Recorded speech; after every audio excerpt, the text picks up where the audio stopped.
देहरादून से बड़ी खबर सामने आ रही है। आपको बता दें कि लोकसभा चुनाव की तैयारियों में जुटी है बीजेपी। ये बड़ी जानकारी आप तक पहुंचा रहे हैं। उत्तराखंड में आम चुनाव की तैयारियां जोरों पर है। बीजेपी ने 5 सीटों पर बनाए प्रभारी, सभी सीट पर सह प्रभारी भी नियुक्त किए गए हैं।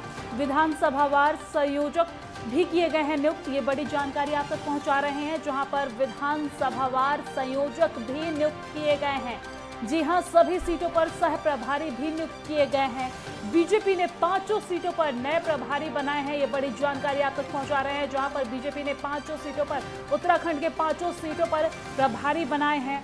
और बीजेपी लोकसभा चुनाव की तैयारियों में जुटी है। ये बड़ी जानकारी आप तक पहुंचा रहे हैं। देहरादून से बड़ी और अहम खबर, जहां पर बीजेपी लोकसभा चुनाव की तैयारियों में जुटी हुई है। उत्तराखंड में आम चुनाव की तैयारियां जोरों पर चल रही है। बीजेपी ने 5 सीटों पर प्रभारी बनाए हैं। सभी सीटों पर सह प्रभारी भी नियुक्त किए गए हैं। विधानसभावार संयोजक भी नियुक्त किए गए हैं। ये बड़ी जानकारी आप तक पहुंचा रहे हैं, जहां पर विधानसभावार संयोजक भी किए गए हैं नियुक्त और सभी सीटों पर सह प्रभारी भी नियुक्त किए गए हैं। बीजेपी ने 5 सीटों पर प्रभारी बनाए और चुनाव के मद्देनजर बीजेपी तैयारियों में जुट गई है। ये बड़ी जानकारी आप तक पहुंचा रहे हैं। हालांकि बीजेपी के लिए कहा जाता है कि वो हमेशा चुनावी मोड में होती है और अब रामलला के प्राण प्रतिष्ठा के बाद बीजेपी की नजर चुनाव पर टिकी हुई है, लोकसभा चुनाव पर।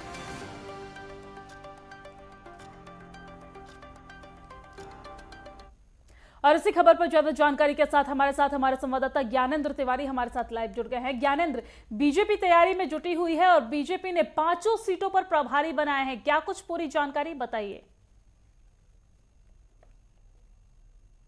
बिल्कुल, देखिए, लोकसभा चुनाव के मद्देनजर उत्तराखंड के अंदर भाजपा ने अपनी मजबूती कहीं ना कहीं पकड़नी शुरू कर दी है। यही वजह है कि पिछले दिनों जो बैठकें हुई, चाहे वो कुमाऊं क्षेत्र की बैठकें हों या फिर देहरादून में जो 2 मुख्यतः बैठकें हुई, इन बैठकों के बाद जो रणनीतियों को धार देना शुरू कर दिया गया है।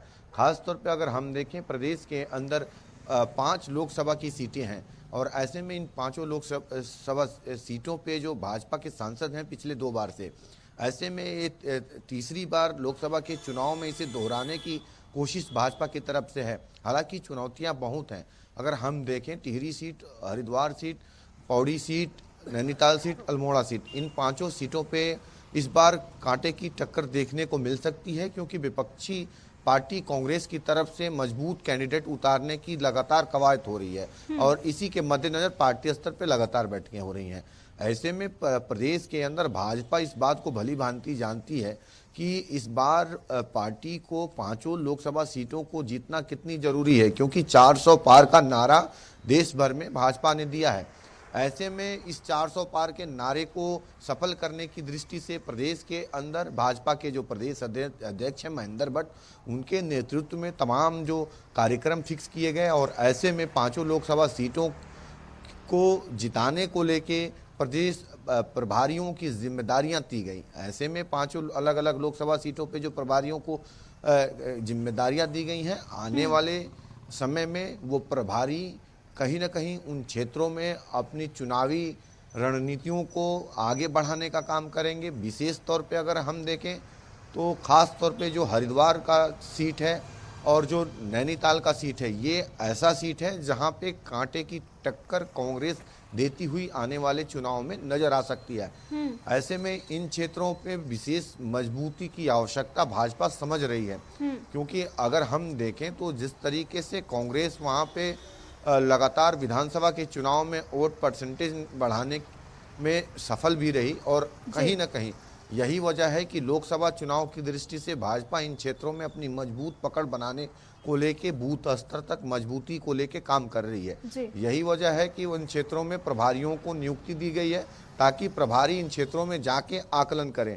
दूसरी तरफ इस बार ये भी देखने को मिल सकता है कि लोकसभा चुनाव की दृष्टि से कई सीटों पे प्रत्याशियों को बदला भी जा सकता है, क्योंकि अगर हम देखें तो जिस तरीके से जो नैनीताल का सीट है, इसके अलावा अगर हम देखें नैनीताल की सीट को अगर हम छोड़ दें, इसके अलावा अगर हम देखें पौड़ी की सीट देखें, इन 2 सीटों में 2019 में कैंडिडेट बदले गए थे और तीनों सीटों पे दोबारा उन्हीं कैंडिडेटों को मौका दिया गया था। अगर हम बात कर लें अल्मोड़ा, पौड़ी अल्मोड़ा, हरिद्वार और टिहरी, इन पे तीनों सीटों पे 2014 में जो कैंडिडेट थे, जो सांसद थे, भाजपा ने उन्हें ही मौका दिया और दोबारा वो जीत के आए भी। ऐसे में पार्टी के अंदर कई नेताओं ने इस बार मन बनाया है चुनाव लड़ने का और दबी जुबान में उनकी मंशा भी बाहर आई है और ऐसे में संभावनाएं हैं कि इस बार के जो कैंडिडेट के बदलाव की संभावनाएं हैं उसे कहीं ना कहीं पार्टी गति देगी और एकाध कैंडिडेट बदल सकते हैं। तो पूर्णतः इस बार मजबूती के साथ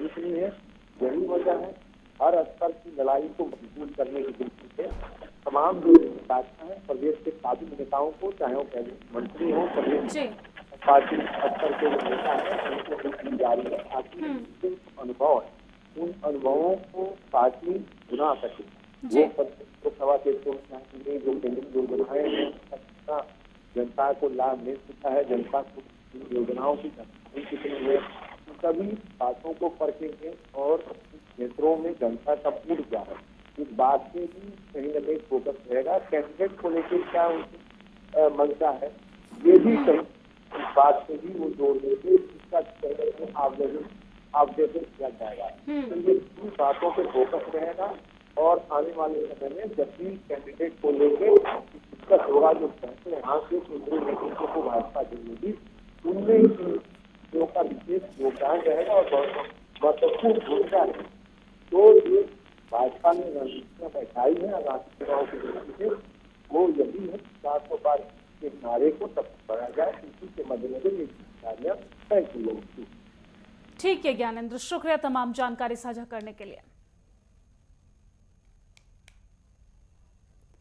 आपको बता दें कि बीजेपी पूरी तरीके से तैयारियों में जुट चुकी है। आने वाले दिनों में लोकसभा का चुनाव है और लोकसभा चुनाव के मद्देनजर उत्तराखंड में 5 लोकसभा की सीट है जिस पर बीजेपी तैयारियों में जुट चुकी है। नए प्रभारी की घोषणा इस दौरान की गई है। उत्तराखंड में आम चुनाव की तैयारियां जोरों पर चल रही है और बीजेपी ने 5 सीटों पर प्रभारी बनाए हैं। चुनाव के मद्देनजर बीजेपी पूरी तरीके से तैयारियों में जुट गई है। रामलला के प्राण प्रतिष्ठा होने के बाद अब बीजेपी की नजर चुनाव पर टिकी हुई है। लोकसभा चुनाव पर बीजेपी की नजर टिकी हुई है। आपको बता दें कि कांग्रेस ने भी चुनाव की तैयारी शुरू कर दी है और कांटे की टक्कर चुनाव में इस बार देखने को मिलेगी।